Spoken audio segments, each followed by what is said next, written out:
Muito boa tarde. Antes de mais, gostaria de saudar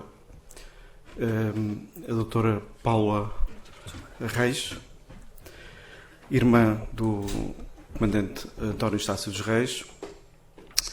Queria também saudar o Sr. Presidente da Academia de Marinha, Almirante Vidal Abreu, o Sr. Vice-Presidente da classe de Artes, Letras e Ciências, Sr. Almirante Roque Martins, o Sr. Professor Nuno Crato, desculpe. Gostaria também de saudar a audiência, Srs. Almirantes, estimados confrados. As minhas primeiras palavras vão precisamente para o agradecimento do Sr. Almirante ter acolhido esta iniciativa. Lembrarmos os 100 anos, o centenário do comandante Estácio dos Reis. Eu propus, no seguimento do trabalho que efetuei em 2018 no Museu de Marinha, para a exposição, precisamente, de homenagem ao comandante Estácio dos Reis, à procura da Arca Perdida, e que me possibilitou ter um conhecimento mais alargado e mais abrangente sobre a vida e a obra deste notável português. E, de facto, uma questão que deve ser colocada, desde logo, é como é que um oficial de marinha surge com um papel destacado na cultura e na ciência? Como é que foi a sua carreira? Que razão, que factos levaram a ter um grande interesse pela investigação? Portanto, estas serão algumas questões que, inevitavelmente, teremos que colocar. E, desde logo, importa referir que o comandante António Estácio dos Reis, ao longo da vida dele, tem duas fases bem delimitadas na sua vida e na sua carreira. Uma como oficial de marinha no ativo, em cargos de muita responsabilidade, operacionais, diríamos nós, e depois, numa segunda fase da sua vida, que são balizados pelo seu interesse pela cultura, pela ciência, pela sua grande obra como investigador, que vão desde 1980 até à sua morte. O comandante António Estácio dos Reis nasce a 27 de setembro de 1923, na rua de Santana, Lapa. Efetua a instrução primária no colégio situado na Rua dos Remédios, à Lapa.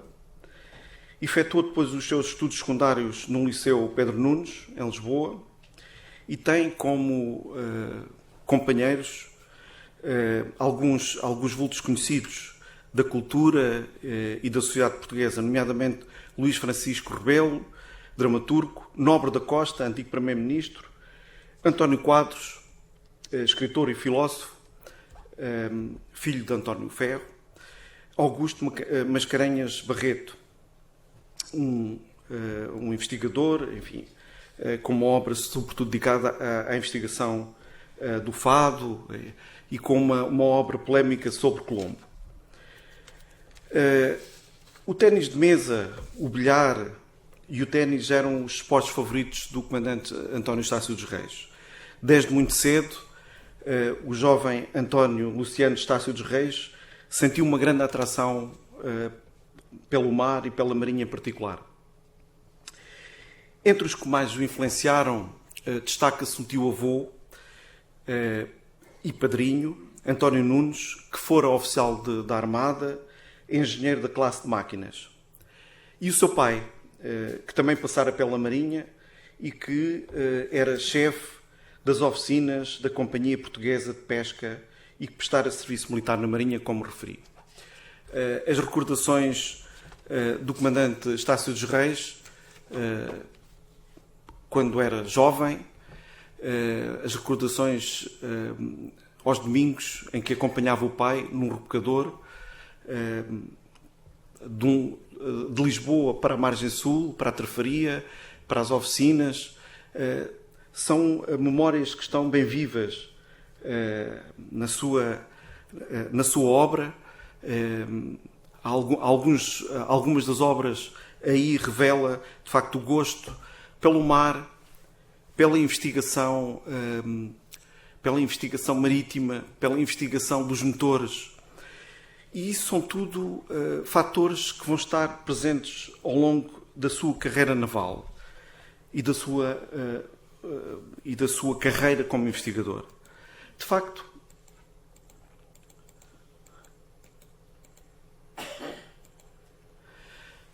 o comandante António Estácio dos Reis teve, como referi, uma carreira naval notável. Entra para a Marinha a 6 de setembro de 1943, no curso de Dom João de Castro, e atinge o posto máximo de Capitão de Mar e Guerra a 2 de setembro de 1974, naqueles anos, de facto, atribulados. Tem vários cursos, enfim, importa aqui referir que teve uma carreira muito associada aos Dragaminas, à esquadrilha de Dragaminas. Fez tudo um pouco, foi comandante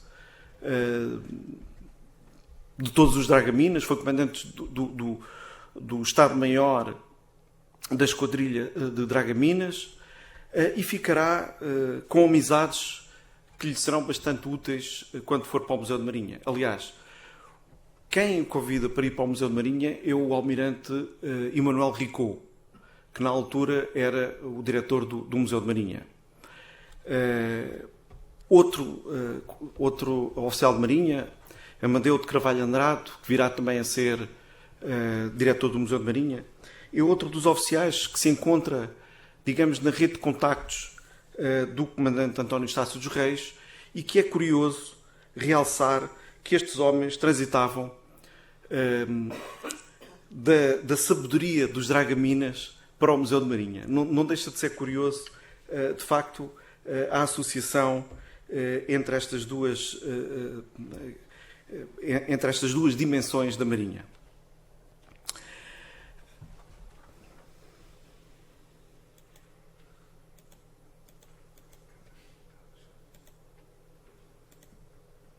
Há aqui qualquer problema. A apresentação está um pouco pesada por causa das imagens. De facto, o comandante António Estácio dos Reis tem uma longa carreira de que eu saliento capitão do Porto de Xinto, capitão do Porto de Quelimane, comandante do agrupamento de Dragaminas da classe Ponta Delgada, como referi há pouco. Depois passa pelo Estado-Maior e irá efetuar uma missão militar na NATO em Bruxelas entre 1969 e 1972. Entre 1972 e 1974 é chefe do Estado-Maior do Comando Naval de Moçambique. Portanto, são tudo cargos de grande responsabilidade operacional. É chefe da 1ª Divisão do Estado-Maior da Armada já em 1974 e comandante da Força Naval Permanente em 1976. Acabando por não ir para o curso de promoção oficial-general, irá efetuar uma comissão como adido naval na Embaixada de Portugal em Paris, que o marcará, de facto, para a vida toda. Portanto, a passagem do comandante Estácio dos Reis dá-se a 1979. E, de facto, Paris, como salienta nas suas memórias, foi realmente um acaso, como pela sua vida fora lembraria os acasos felizes. O comandante Estácio dos Reis referiu que foi um acaso feliz que alterou por inteiro a minha existência na Terra. De facto, depois de ter estudado um pouco a vida e a obra do comandante Estácio dos Reis, compreende-se bem o papel que o comandante António Estácio dos Reis teve no Museu de Marinha. Sem esta passagem por Paris, de facto, não seria possível todo um conjunto de iniciativas e de projetos que o comandante António Estácio dos Reis colocou em prática. Eu, quando preparava esta comunicação, questionei-me sobre a melhor forma de abordar aqui a vida e a obra do comandante António Chá dos Reis. De facto, ainda estamos muito a quente, digamos assim, depois do seu desaparecimento. A sua obra é muito extensa, a sua ação foi muito abrangente em vários domínios e eu optei por, de facto, trazer aqui algumas notas que eu espero que não sejam soltas, que façam, que tenham, que façam sentido, que tenham estrutura. E, de facto, vou-me, sobretudo, focar na ação do comandante Estácio dos Reis no Museu de Marinha. Eu continuo a pensar que a passagem do comandante António Estácio dos Reis pelo Museu de Marinha possibilita-nos depois compreender todo um conjunto de estudos do comandante António Estácio dos Reis e de iniciativas que terá no campo da ciência e da divulgação científica. Nomeadamente os instrumentos científicos, as peças, o valor que o comandante António Estácio dos Reis dava às peças. Para se ter uma ideia, quando o comandante António Estácio dos Reis chega ao Museu de Marinha, não havia proas de navios, carrancas. Não havia uma coleção de astrolábios.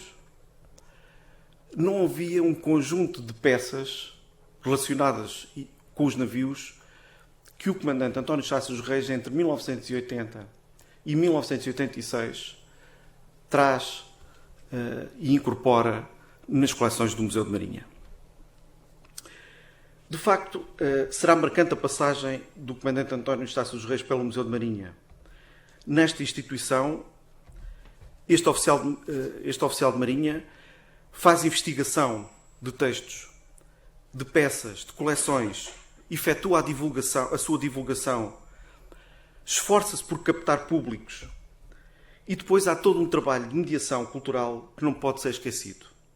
De facto, são vertentes que o comandante explora, quer ligadas à história marítima, quer ligadas à ciência, quer ligadas à divulgação científica, associando a história da Marinha Portuguesa à cultura e à identidade portuguesa. Numa época de mudança, e aqui é importante situar o tempo, 1980. Numa época de mudança, há ainda instabilidade política, mas a cultura tem um papel importante relativamente aos valores e à memória. A Portugalidade está na ordem do dia.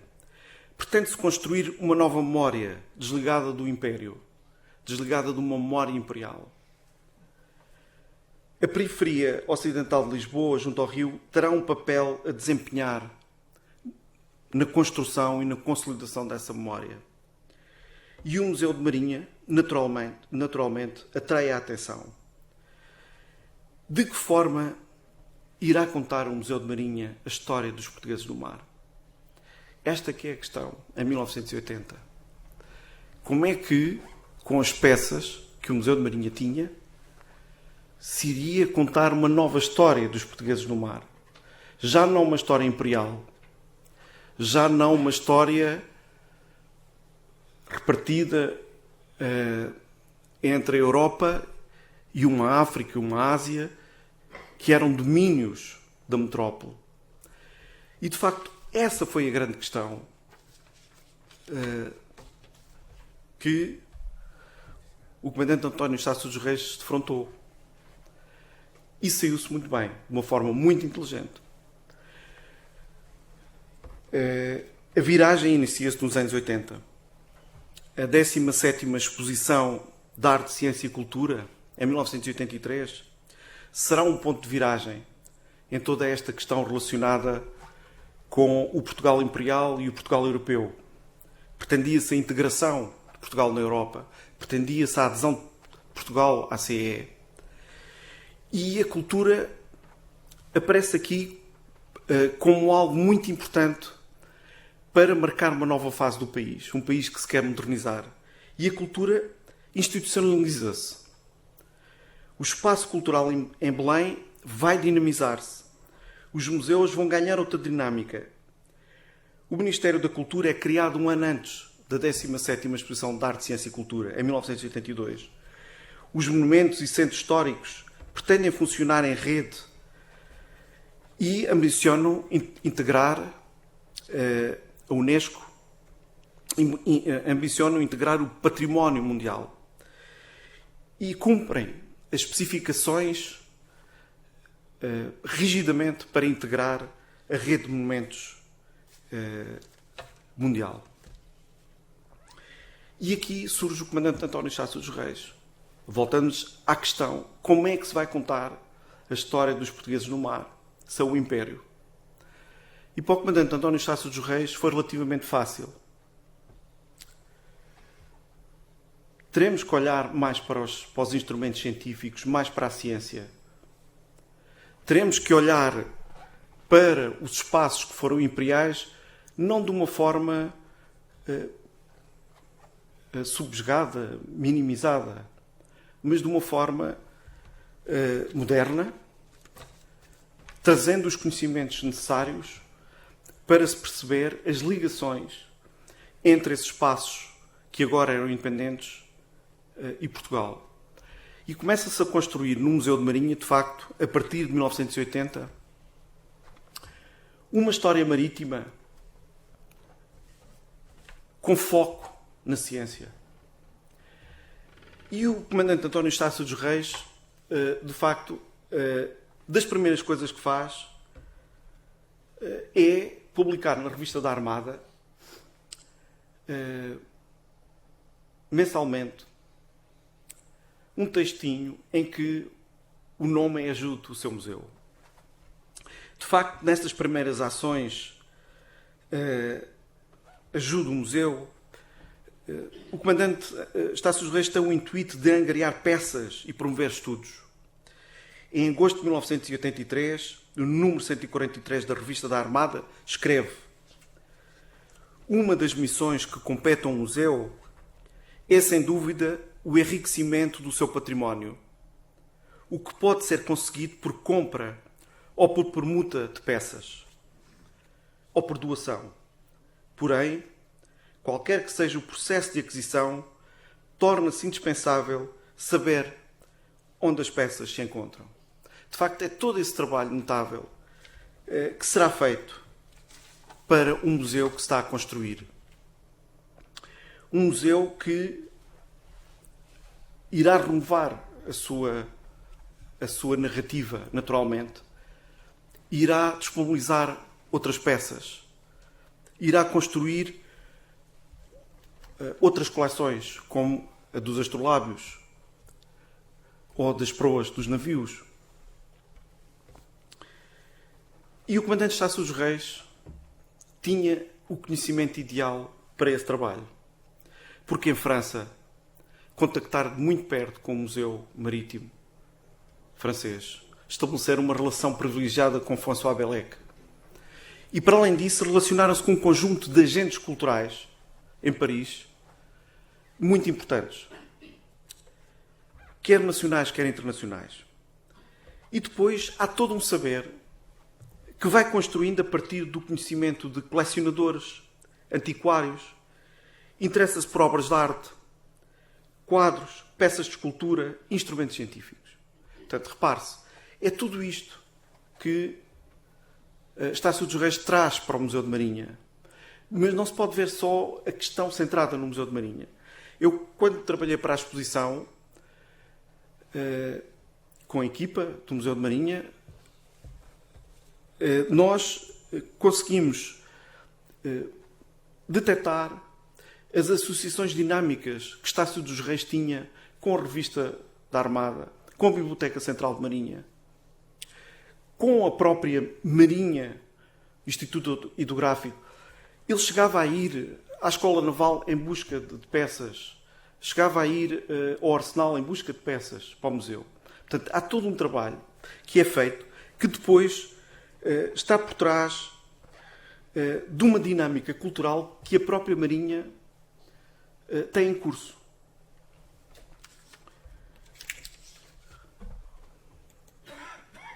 E a primeira exposição do Comandante Estácio dos Reis é a exposição Portugal-Noruega. O Presidente da República ia deslocar-se em 1980 à Noruega, e aqui também poderemos inferir que há todo um conjunto de relacionamentos do Estado português após o período imperial, e é preciso fazer coisas, é preciso dinamizar a cultura e a ciência. E esta exposição que é uma exposição internacional, esta exposição temporária estará patente em Oslo, depois em Lisboa, é a primeira exposição, é a exposição de estreia do Comandante António Estácio dos Reis, com a equipa do museu. E vale bem a pena citar alguns nomes dessa equipa. O Comandante Sousa Machado, por lá andava já, o Mestre Marques, que tinha trabalhado para a Colação Seixas, o próprio Comandante António Cardoso, que era o subdiretor do museu e que era capitão de fragata, era mais moderno que o Comandante António Estácio dos Reis. Eu ainda não referi, o Comandante Estácio dos Reis é assessor da direção. Portanto, ele nunca será diretor, embora exerça interinamente durante 3 meses essa função. O Comandante Cardoso tem uma relação muito privilegiada, era no mesmo curso, e o Comandante Estácio dos Reis pediu ao Almirante Ricot. O Almirante Ricot acaba por falecer, portanto, em 1980, após um acidente de viação, o que deixa muito, enfim, muito triste o Comandante Estácio dos Reis, que esperava trabalhar com o Almirante Ricot, mas uma das condições que impôs foi, de facto, não ultrapassar o seu camarada, que era o subdiretor do museu, e trabalhar no museu noutra função. E assim foi. Durante os 6 anos em que esteve no Museu de Marinha, Estácio dos Reis foi assessor da direção, sobretudo trabalhando com o Almirante Vilarinho, mas trabalhando muito perto com o subdiretor, tinha uma relação extraordinária, e nos cadernos, nos diários que deixou, aliás, ainda não estão publicados, não estão acessíveis, o Comandante Estácio dos Reis deixou um diário do Museu de Marinha de 1980 a 1986, até o último dia que saiu do Museu de Marinha e se apresentou na Biblioteca Central de Marinha a 18 de dezembro de 1986. E consegue-se perceber, de facto, todo aquele relacionamento muito próximo com o subdiretor e os projetos que eles punham em prática. É extraordinário. Desde exposições, a aquisição de peças, às novas coleções que vão dando entrada no museu. Esta também é uma altura em que a Comissão Técnica do Museu de Marinha tem de figuras ilustres na sua composição. O Almirante Teixeira da Mota, o arquiteto Quirino da Fonseca, o Almirante Leal Vilarinho, são algumas das figuras que estão aqui nesta imagem. O Comandante Estácio dos Reis não faz parte da Comissão Técnica Consultiva do Museu de Marinha, mas está presente nas reuniões. De facto, como eu referi há pouco, todo este novo desenvolvimento em termos de museologia que se inicia no início da década de 80 é explicado por uma dinâmica quer pessoal, em figuras como Estácio dos Reis, quer depois nestas equipas que acabam por ter um papel importante na validação de propostas e no estabelecimento de uma nova política de museologia e uma nova política cultural, inclusive, eu até diria, para a Marinha, porque não podemos ver o Museu de Marinha como um órgão de natureza cultural em meados dos anos 80 só como o órgão de natureza cultural. Ele é muito mais do que isso. há, de facto, ligações muito importantes, inclusive com a Academia de Marinha. E aqui era inevitável porque eu tenho estudado o Almirante Teixeira da Mota há quase 30 anos e tenho encontrado algumas fontes curiosas. Encontrei este postal, eu peço desculpa só por... Encontrei este postal do comandante António Estácio dos Reis, o Almirante Teixeira da Mota. Repare-se, o comandante António Estácio dos Reis ainda não vislumbrava que iria ter uma vida associada à cultura e à ciência. Escreve ou então a comandante Teixeira da Mota a 7 de dezembro de 1969, pedindo-lhe bibliografia, porque se encontrava em Bruxelas e gostaria, enfim, de estudar o relacionamento de Portugal com esse espaço, mas também o relacionamento de Portugal com Flandres, mas também gostaria de estudar a história marítima. E escreve este postal curioso. A dedicatória que o comandante Estácio dos Reis faz ao seu livro, O Dique da Ribeira das Naus, é emblemática. Ao vice-almirante Avelino Teixeira da Mota, excepcional mestre e amigo, que tanto admiro e que foi o principal responsável deste meu encontro com a investigação, dedico este trabalho, cujo único mérito é ser o primeiro que apresentei à Academia de Marinha de que aquele distinto oficial foi prestigioso presidente.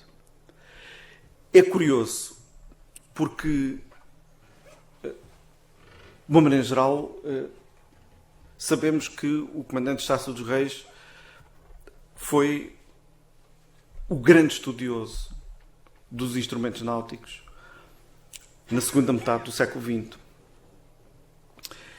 E é curioso como o encontro destes homens conflui para isso. Ou seja, sem saberem um do outro, o comandante Estácio dos Reis tinha publicado, o então comandante Avelino Teixeira da Mota tinha publicado em 1977 novidades náuticas numa notícia de Veneza, publicado com um frade capuchinho, Francisco Leite Faria, em que aparece uma imagem do astrolábio mais antigo que se conhece. E o comandante Estácio dos Reis, em finais dos anos 70, estabelece contactos com François Bellec, precisamente por causa dos astrolábios. E chega ao Museu de Marinha com essa vontade, com esse objetivo imanente de construir uma coleção de astrolábios. E depois o almirante Avelino Teixeira da Mota, já nos últimos 2 anos da sua vida, quando contactaram mais de perto, trocam impressões, trocam informação sobre, de facto, o astrolábio náutico.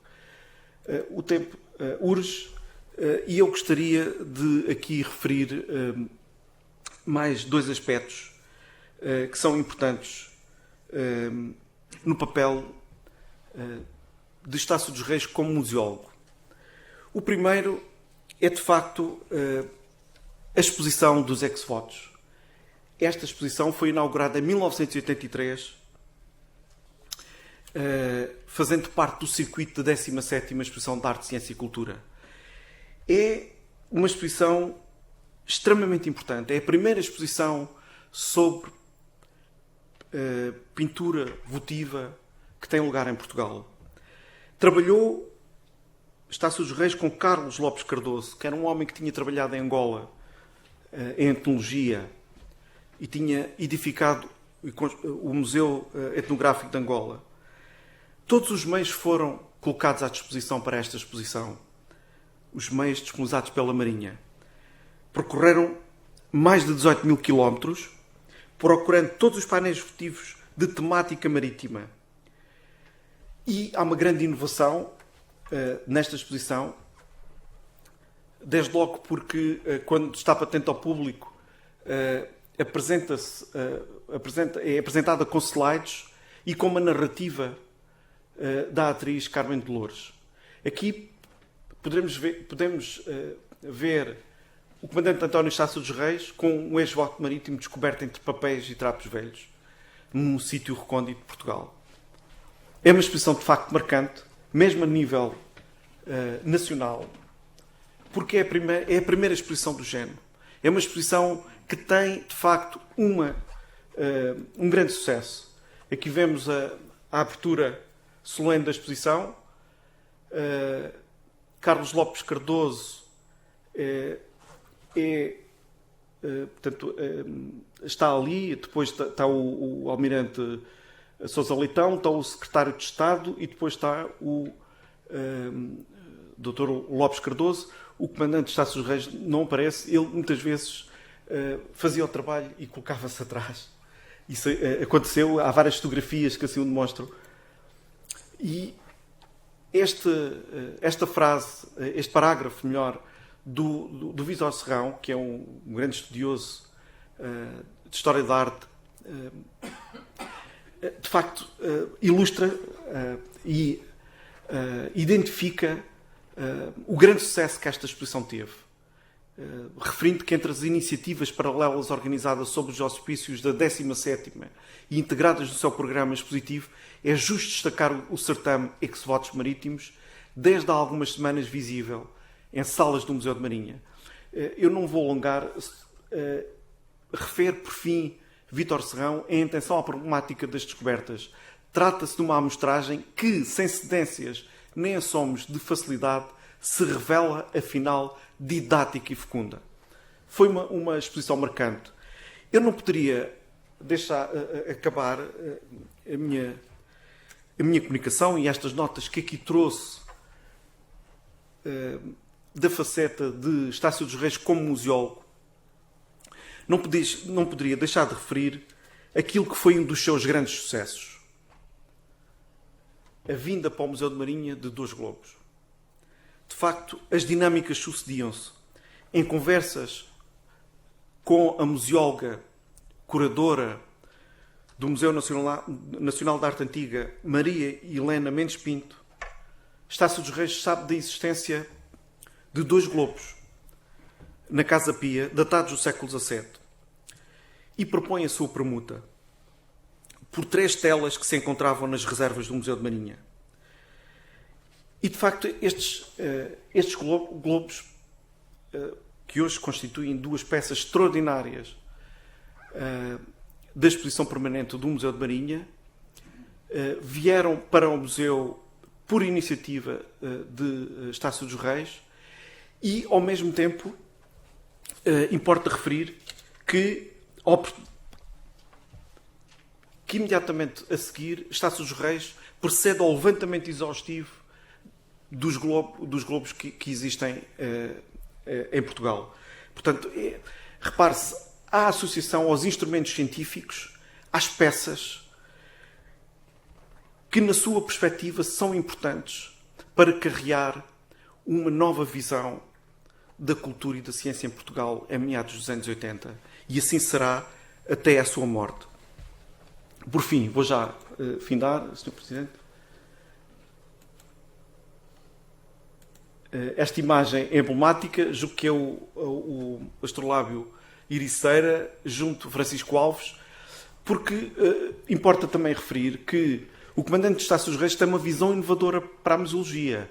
Há que falar com os investigadores, há que falar com os arqueólogos subaquáticos, há que ver o que é que estão a fazer. E isso trará frutos, nessa altura, para o Museu de Marinha. Portanto, isto é a entrega do astrolábio Sacramento, oferta da Marinha do Brasil a Portugal, na Biblioteca Joanina, em Coimbra. E esta é a entrega da réplica do Dundee, astrolábio que se encontra na Escócia, pelo José Azaredo Perdigão, ao chefe de Estado-Maior da Armada, Sousa Leitão, almirante Sousa Leitão, em que podemos ver, de facto, o comandante Estácio dos Reis, que se encontra ao lado esquerdo, mas também os construtores de instrumentos Leitão e Irmão. Cá está as ligações porosas e muito, muito próximas, que levam, de facto, a frutos de longo alcance para o Museu de Marinha. De facto, eu vou acabar a minha comunicação não podendo deixar de referir que o Comandante António Estácio dos Reis trouxe-nos uma nova visão, não só para o Museu de Marinha, em termos de museologia, mas inclusive para a museologia portuguesa. E a partir do Museu de Marinha, estendeu um conjunto de linhas de investigação até ao fim da sua vida. Nomeadamente, vou-me repetir uma vez mais, os instrumentos, relativamente aos instrumentos científicos, relativamente às peças, relativamente, inclusive, à documentação que se encontrava no Museu de Marinha, como testemunha o trabalho que fez sob o dique de Ribeira das Naus. Muito obrigado.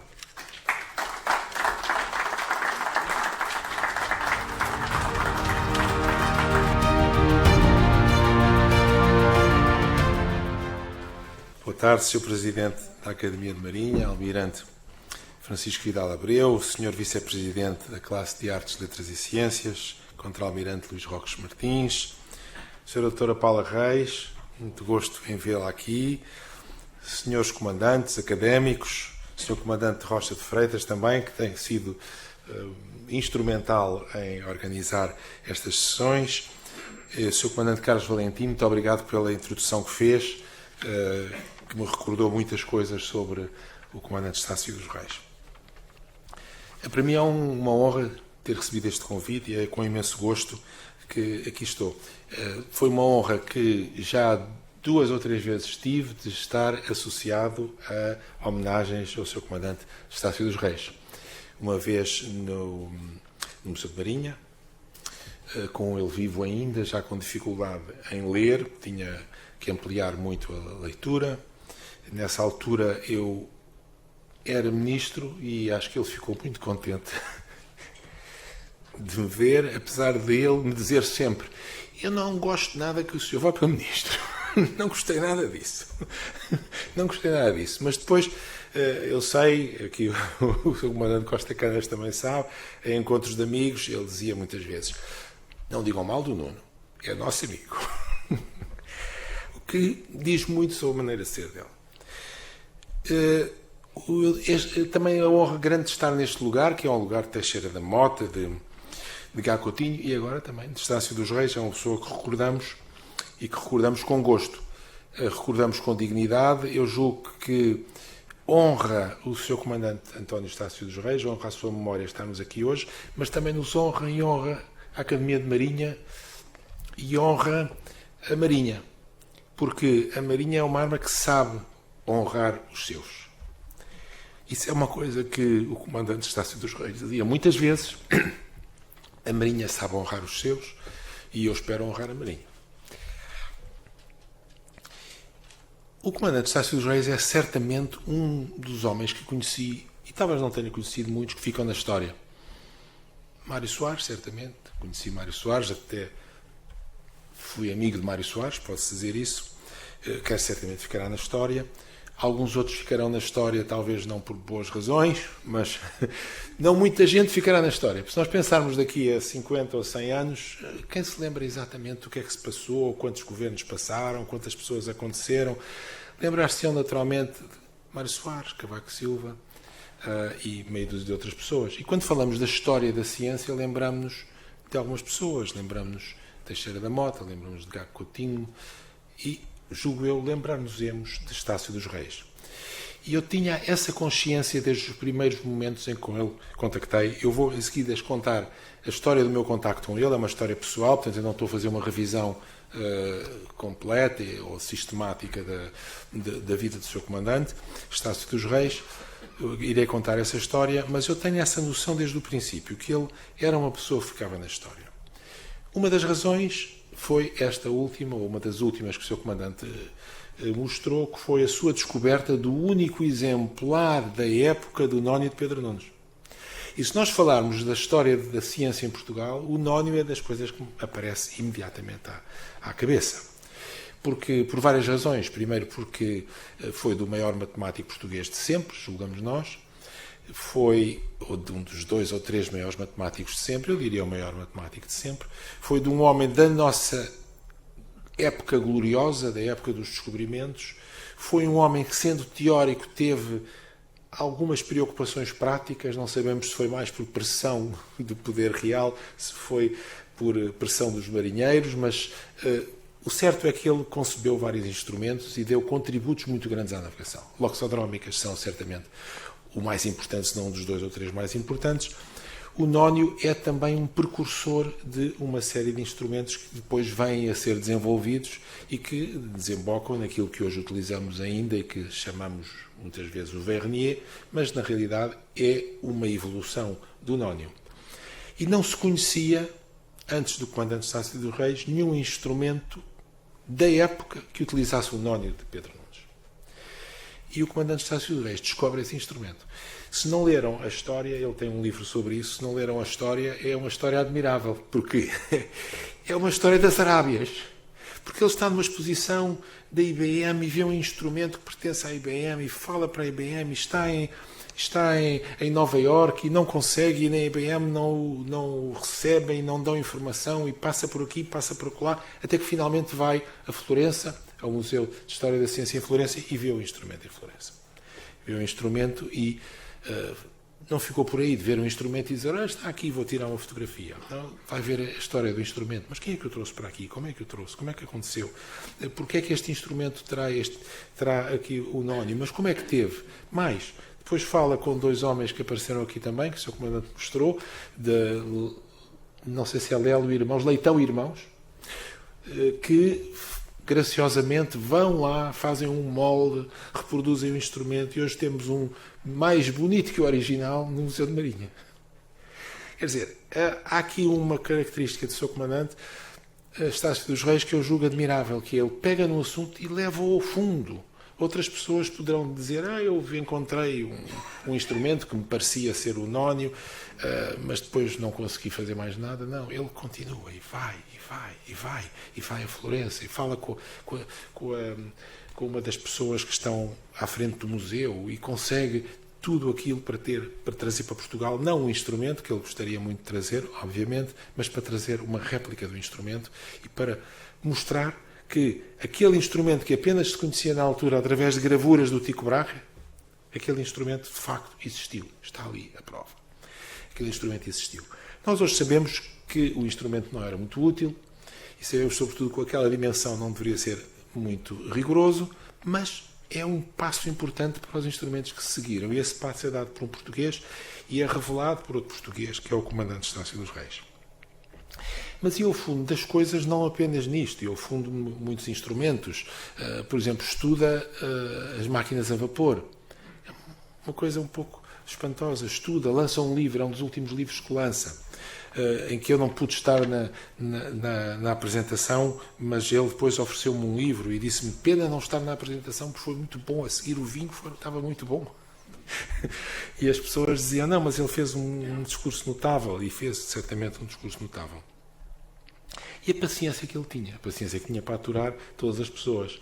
Um ignorante nestas matérias como eu, que lhe fazia as perguntas mais disparatadas possível, e que ele nunca dizia, amigo, o amigo não sabe nada disto. Dizia sempre, não estou bem a perceber o seu ponto de vista. Não estou bem a perceber o seu ponto de vista. Julgo que já percebi. E então fazia a sua explicação a seguir com aquela postura que nós associamos, nós que somos os civis, associamos à Marinha, a postura digna e culta e cavalheiresca da Marinha. E a paciência que tinha nas coisas mais simples. Eu, pouco depois de o conhecer, portanto eu conheci-o em 98, pouco depois de eu o conhecer, a minha mulher disse-me, olha, tu gostas tanto, nós tínhamos regressado a Portugal no ano 2000, disse-me, tu gostas tanto desses instrumentos. Eu vi hoje na rua da Escola Politécnica um sextante, pareceu-me que era um sextante, mas era uma coisa que não devia prestar para muito, que era de madeira. E pareceu aquilo muito barato, era, digamos, em preços de hoje, talvez 50 euros. Aquilo não deve prestar. Mas se tu queres, eu ofereço-te uns anos. E eu telefonei ao Sr. Comandante Estácio dos Reis e disse, passa-se isto e tal. A resposta foi, A sua mulher é certamente uma pessoa de bom gosto. É muito provável que seja verdadeiro, mas o amigo Nuno e eu vamos lá os dois ver o instrumento. Eu pouco o conhecia, quer dizer, tinha o número de telefone, tínhamos falado uma ou duas vezes, e assim foi, e assim fomos. E ele viu o instrumento e disse: meu caro, isto é um octante, um assistente. Não diga nada, este instrumento é muito valioso, compre imediatamente. E assim fizemos, comprámos, tenho hoje em casa, com muito gosto. É um octante do século XVIII, portanto, enfim, não será uma peça preciosíssima, mas é uma peça digna. Uma peça digna, e eu devo-lhe esse pequeno grande favor, que foi deslocar-se, sair de sua casa, vir até à Rua da Escola Politécnica, acompanhar um amigo que mal conhecia. E eu julgo que não apenas por uma questão de amizade, também por uma questão de curiosidade científica. Ele queria ver a peça. Eu disse: Sr. Comandante, se isto é tão importante, o Sr. Comandante se calhar querer lá. E ele respondeu-me com uma frase que me disse várias vezes, e nós que o conhecemos sabemos que ele repetia às vezes, de forma nunca repetitiva, mas sublinhava as mesmas ideias, várias vezes. E ele disse-me: meu caro, eu tenho um museu virtual. Está na minha cabeça, está nas imagens, eu não tenho instrumentos. E de facto, mais tarde, quando o conheci e fui à sua casa, eu reparei que não era um colecionador, era um colecionador virtual, sobretudo. Tinha algumas peças interessantes, obviamente, mas para uma pessoa que nós hoje sabemos que era o grande especialista português da instrumentação científica dos descobrimentos, a sua coleção seria muito modesta. E era, sobretudo, uma coleção virtual. Ele dizia isso, ele dizia sempre isso. É uma coleção virtual, é uma coleção que eu tenho por gosto, eu tenho gosto em conhecer, em saber as coisas, em divulgá-las às pessoas. E assim me recordo dele. Eu gostava de contar, já contei 2 ou 3 vezes, mas é uma história que eu julgo, portanto, peço desculpa a quem já me ouviu contar esta história, mas eu gostaria de a contar outra vez porque é muito reveladora da personalidade do Comandante Estácio dos Reis. Em 1996, eu tive um almoço em Lisboa com o então vice-diretor do Expresso e disse-lhe: sabes que no New York Times todos os dias aparece uma coisa que é o céu de hoje, que aparecia, não sei se ainda aparece. E eu, que sempre fui um amante virtual da astronomia, porque nunca percebi nada da astronomia, comecei a ler e comecei a ver: afinal consegue-se ver Vênus, afinal consegue-se ver... vocês, desculpem-me, mas, seus comandantes, não imaginam como os civis são ignorantes. Não imaginam. Quer dizer, não imaginam como os civis não fazem ideia nenhuma, ou muitos deles não fazem ideia nenhuma que ali se pode ver Vênus, que Vênus não estará certamente à meia-noite visível nos céus, esse género de coisas, que se aquele ponto muito luminoso naturalmente poderá ser Júpiter, mas Júpiter vê-se a olho nu. Às vezes as pessoas perguntam-me, quando eu lhes digo aquilo é Júpiter, vê-se a olho nu, fantástico, vê-se Júpiter a olho nu. Portanto, nós somos muito ignorantes. Somos mesmo, não estou a dizer isto do ponto de vista... é verdade, somos bastante ignorantes. E ele disse-me: isso não pode ser, e nós não podemos fazer uma coisa dessas, mas se tu quiseres escrever em geral sobre questões de astronomia, de ciência, do que queiras escrever, nós estamos dispostos a acolher-te. Então eu um dia destes escrevo.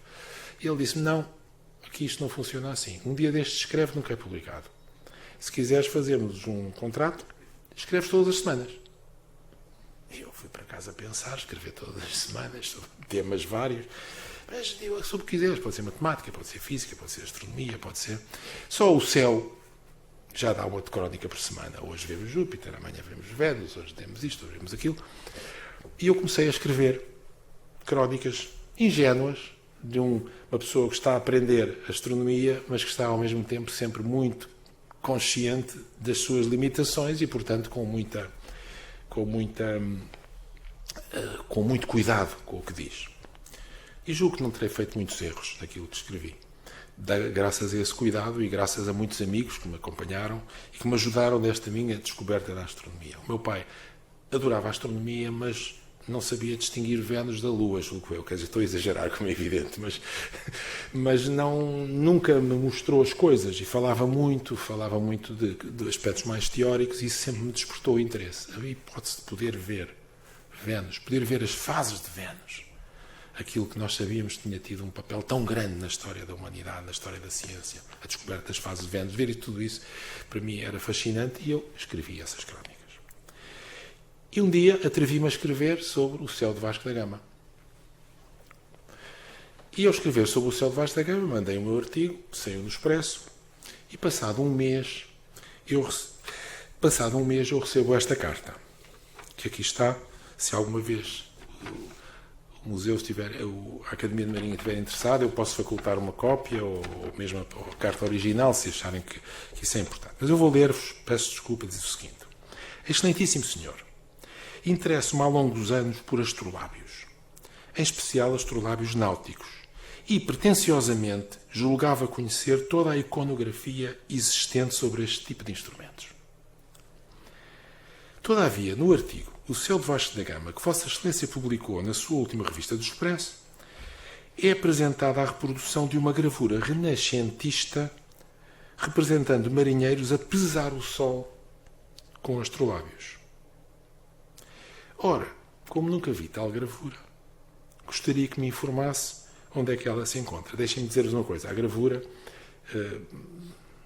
ia dizer depois, mas acho que dizer agora também, a gravura não foi posta por mim. Alguém no Expresso achou que era bom ilustrar. E ilustraram e puseram uma gravura que era uma gravura de há 20 anos, uma aguarela, uma gravura de divulgação com o marinheiro e com o astrolábio. E puseram por baixo gravura renascentista, representando tal. São erros que acontecem. Eu também não sou muito crítico em relação aos erros que os jornalistas têm tanta pressa para escrever e às vezes nem percebem que essas coisas são difíceis e que é preciso algum cuidado com elas. Uma das vezes que me aconteceu foi, eu fiz um mapa mais ou menos onde é que estava Vênus e o ilustrador resolveu inventar umas estrelas. E pôs lá umas constelações à volta que não tinham nada a ver com aquilo.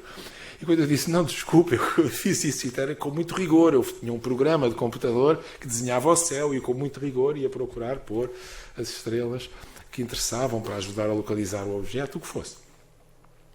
E, portanto, enfim, um lapso do jornalista do Expresso, ou do editor do Expresso, ou se calhar do compositor, que pôs os tais marinheiros renascentistas a pesar o sol. Ora, como nunca vi tal gravura, gostaria que me informasse onde é que se encontra o original. Apesar de me parecer, pelo tipo de desenho e por alguns pormenores técnicos, que se trata de um desenho atual. Estarei errado. Com os agradecimentos antecipados, os melhores cumprimentos de Estácio dos Reis. Portanto, esta foi a carta que eu recebi e que é a história do meu contacto com ele. Porque eu imediatamente respondi e aproveitei para mandar ao Expresso, dizendo, olhem, vejam que os erros que vocês fazem aqui, há quem note, não é? Portanto, não é inventar uma imagem e inventar uma legenda, é preciso algum cuidado com isso. Talvez possam fazer isso com outras coisas, mas coisas que têm alguma ligação à realidade é bom não o fazer. E escrevi imediatamente ao Sr. Comandante Estácio dos Reis agradecendo-lhe. E dizendo-lhe que ainda mais agradeço porque é raro que as pessoas que conhecem bem um assunto, ao detectar um erro da parte de um divulgador científico, se deem ao trabalho de escrever a clarificar a situação. E o comandante escreveu-me de volta, dizendo, meu caro senhor, acho que pus a carta na universidade, portanto naturalmente vinha o logótipo da universidade no envelope.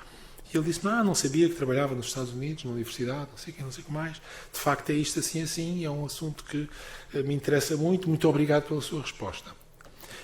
É raro, disse-me é raro eu receber uma resposta de um jornal, embora esteja sempre, constantemente, a mandar as retificações que julgo que são oportunas e, como se vê, como uma dignidade, uma maneira de explicar as coisas e sem arrogância absolutamente nenhuma.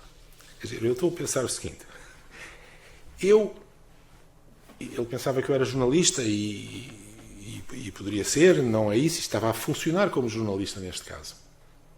Mas um completo ignorante na matéria. E há o maior especialista português.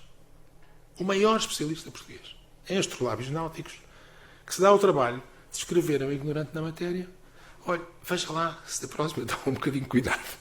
Mas sem dizer, o senhor errou, dizendo a subtileza. Obviamente não era uma gravura da época, obviamente. Qualquer pessoa olha para a gravura como uma pessoa olha para um quadro do Picasso e não pode dizer que é uma gravura renascentista.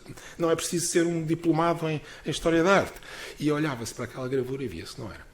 Portanto, com esta diplomacia toda, veja lá se corrige isto, sem me dizer que ia corrigir isto. E aí se iniciou uma amizade. Eu, quando vim a Lisboa, escrevi-lhe e disse, olha, vou a Lisboa, e ele disse, teria imenso gosto em recebê-lo. E na altura que o encontrei, ele tinha convidado para almoçar também o Henrique Leitão, que nós hoje conhecemos, que é também um historiador reputado na história da ciência portuguesa e na história desta época. Porque ele achou que era uma boa abertura para as pessoas se encontrassem e que pudéssemos conviver, e aproveitou para nos apresentar um ao outro, de quem eu me tornei amigo e sou um grande amigo hoje, do Henrique Leitão. E esta amizade continuou a partir desse momento, por este simples acaso. Mas ainda antes disso, ele fez-me um outro favor, que foi, eu sabia, através de um amigo meu,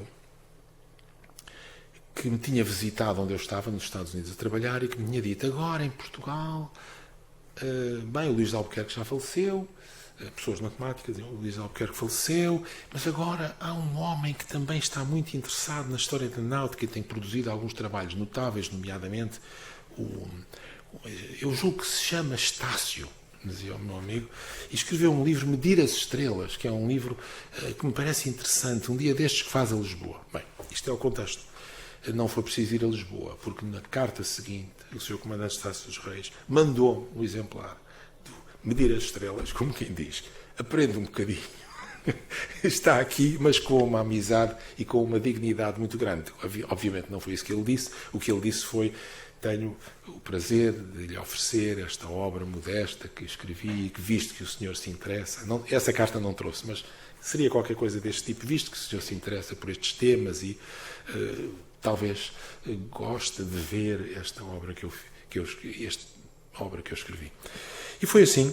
Nós, a partir daí, começámos a trocar livros. Encontrei inúmeras vezes o Sr. Comandante Estácio dos Reis. Convidei-o para inaugurar um ciclo de colóquios numa organização que nós criámos, que teve durante alguns anos funcionou, que é o Círculo de Cultura Científica. Ele fez a apresentação inaugural em Óbidos.